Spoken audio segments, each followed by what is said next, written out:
झारखंड विधानसभा के शीतकालीन सत्र में जयराम महतो का रौद्र रूप देखने को मिला।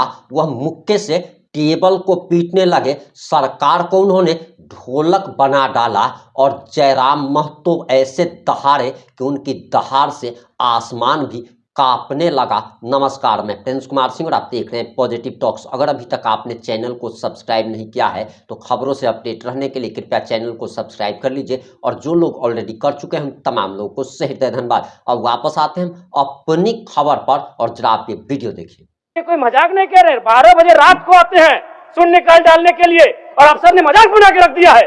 जवाब नहीं देंगे। ये सवाल जनता का है।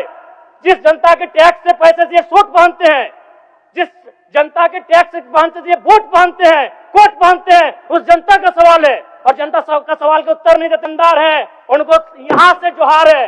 लेकिन जिन्होंने अपनी जिम्मेदारी का निर्वहन नहीं किया है उन पर कार्रवाई करिए अध्यक्ष महोदय।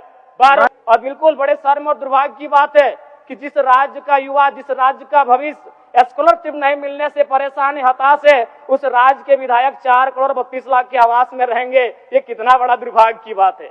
आज आंदोलनकारी लगातार अपनी आवाज को बुलंद कर रहे हैं।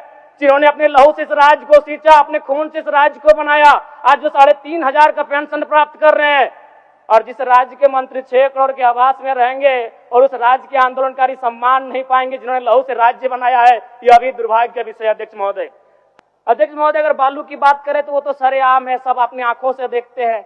1-2 अधिकारी ईमानदार होंगे तो भाई उनको जोहार होगा। बाकी अगर कोई भी बालू ट्रैक्टर, विशेषकर ट्रैक्टर से बालू की ढुलाई होती है तो हमें लगता है एक बालू गाड़ी 3-4 थाना क्षेत्रों से पार होता है और कोई थाना प्रभारी ऐसा नहीं है जिसका मंथली पर महीने का इनकम 3 लाख से 5 लाख रुपए केवल अवैध बालू से हो रहा है। अतः सरकार को मैं मानता हूं कि सरकार का खजाना खाली है, तो अगर खाली है तो इस प्रकार अगर लूट की छूट होगी, जो सरकार के खजाना में आना चाहिए था वो थाना प्रभारी के जेब में जाएगा, वो पदाधिकारियों की जेब में जाएगा। तो इसी प्रकार हम लोग छात्रों से कलेक्शन करेंगे। अध्यक्ष महोदय, एक दिन झारखंड राज्य में 1000 अवैध गाड़ियों का निकासी होता है। यदि एक कोयले की गाड़ी में 50 टन कोयला मान ले और 1 टन का मूल्य अगर 5,000 रुपए मान ले तो 25 करोड़ रुपए एक दिन का होता है। अगर 365 से गुना करते हैं तो 9,125 करोड़ रुपए होता है अध्यक्ष महोदय, यानी लगभग 9,000 करोड़ रुपए, जो कि आपके अनुपूरक बजट से ज्यादा होता है। यानी कोयलांचल से इतनी अवैध मात्रा में कोयला का कारोबार हो रहा है। अगर उस पर सरकार नियंत्रण कर ले तो आपका एक अनुपूरक बजट के बराबर वो राशि होती है, वो राजस्व आपको फायदा होगा। अध्यक्ष, माननीय सदस्य जयराम कुमार महतो। धन्यवाद अध्यक्ष महोदय। कटौती प्रस्ताव के पक्ष में मेरा सवाल बजट बनाने की प्रक्रिया पर है। जब विभागों ने 13,400 करोड़ रुपए का मांग किया है तो फिर मात्र 7,721 करोड़ का बजट क्यों लाया गया? सबसे बड़ी बात, 8 महीना बीत जाने के बाद भी मात्र 42% राशि खर्च हो पाया है, तो फिर अनुपूरक बजट की आवश्यकता ही क्यों? और कहीं ऐसा सच तो नहीं कि सरकार का खजाना खाली है? और यदि सरकार का खजाना खाली है तो सरकार राजस्व प्राप्त करने के लिए क्या कर रही है? अध्यक्ष महोदय, जमीन की रजिस्ट्री में करोड़ों अरबों का राजस्व हानि हो रहा है। किसी जमीन की कीमत यदि 1 करोड़ होता है तो कागज में दिखाया जाता है 25 लाख। सरकार को राजस्व मिलता है 25 लाख पर और काला धन का इस्तेमाल होता है 75 लाख पर।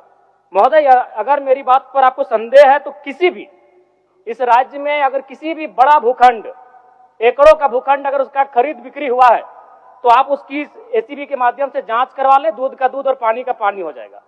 और चोरी साफ नजर आया है अध्यक्ष महोदय। कई आईएएस अधिकारी जेल की यात्रा कर चुके हैं। अध्यक्ष महोदय, मैं कोयलांचल से आता हूं और ईडी, जांच एजेंसी और तमाम न्यूज चैनल्स रिपोर्ट की मानी तो प्रत्येक दिन झारखंड राज्य में 1000 अवैध गाड़ियों का निकासी होता है। यदि एक कोयले की गाड़ी में 50 टन कोयला मान ले और 1 टन का मूल्य अगर 5,000 रुपए मान ले तो 25 करोड़ रुपए एक दिन का होता है। अगर 365 से गुना करते हैं तो 9,125 करोड़ रुपए होता है अध्यक्ष महोदय, यानी लगभग 9,000 करोड़ रुपए, जो कि आपके अनुपूरक बजट से ज्यादा होता है। यानी कोयलांचल से इतनी अवैध मात्रा में कोयला का कारोबार हो रहा है, अगर उस पर सरकार नियंत्रण कर ले तो आपका एक अनुपूरक बजट के बराबर वो राशि होती है, वो राजस्व आपको फायदा होगा। अध्यक्ष महोदय, अगर बालू की बात करें तो वो तो सरेआम है, सब अपनी आंखों से देखते हैं। एक दो अधिकारी ईमानदार होंगे तो भाई उनको जोहार होगा। बाकी अगर कोई भी बालू ट्रैक्टर, विशेषकर ट्रैक्टर से बालू की ढुलाई होती है तो हमें लगता है एक बालू गाड़ी 3-4 थाना क्षेत्रों से पार होता है, और कोई थाना प्रभारी ऐसा नहीं है जिसका मंथली पर महीने का इनकम 3 लाख से 5 लाख रुपए केवल अवैध बालू से हो रहा है।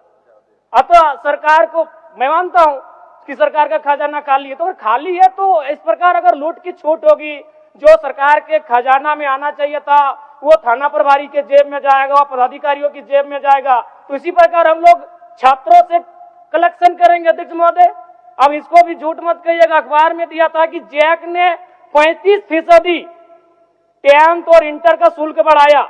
मैट्रिक का शुल्क था 980, शुल्क कर दिया गया 1180। इंटर का शुल्क था 1100, शुल्क कर दिया गया 1400। मैं तो सबसे पहले कहूंगा कि जो शुल्क पुराना था अविलंब शुल्क बढ़ोतरी पर रोक लगाया जाए। अध्यक्ष महोदय, आज छात्रवृत्ति नहीं मिला है छात्रों को। आज राज्य सरकार और केंद्र पक्ष वाले यानी विपक्ष वाले एक दूसरे पे दोषारोपण कर रहे हैं। इस दोषारोपण के बीच इस राज्य का भविष्य क्यों उलझेगा? अध्यक्ष महोदय, आज 2 वर्षों से छात्रवृत्ति नहीं मिल पाई है, इसका निराकरण होना चाहिए। और बिल्कुल बड़े शर्म और दुर्भाग्य की बात है कि जिस राज्य का युवा, जिस राज्य का भविष्य स्कॉलरशिप नहीं मिलने से परेशान है, हताश है, उस राज्य के विधायक 4 करोड़ 32 लाख के आवास में रहेंगे। ये कितना बड़ा दुर्भाग्य की बात है। आज आंदोलनकारी लगातार अपनी आवाज को बुलंद कर रहे हैं, जिन्होंने अपने लहू से इस राज्य को सींचा, अपने खून से इस राज्य को बनाया, आज जो 3,500 का पेंशन प्राप्त कर रहे हैं। और जिस राज्य के मंत्री 6 करोड़ के आवास में रहेंगे और उस राज्य के आंदोलनकारी सम्मान नहीं पाएंगे जिन्होंने लहू से राज्य बनाया है, यह अभी दुर्भाग्य का विषय। अध्यक्ष महोदय, चाहे मान्य सदस्य सबको एक्स्ट्रा टाइम मिला है, इसमें संक्षिप्त करिए आप। चलिए ठीक है। अध्यक्ष महोदय, बड़े सौभाग्य से हम 2 मंत्रियों के बीच में आते हैं। 32 और 34 दोनों साथ बैठे हैं, हमेशा यूं ही साथ बैठे, हमारी शुभकामनाएं।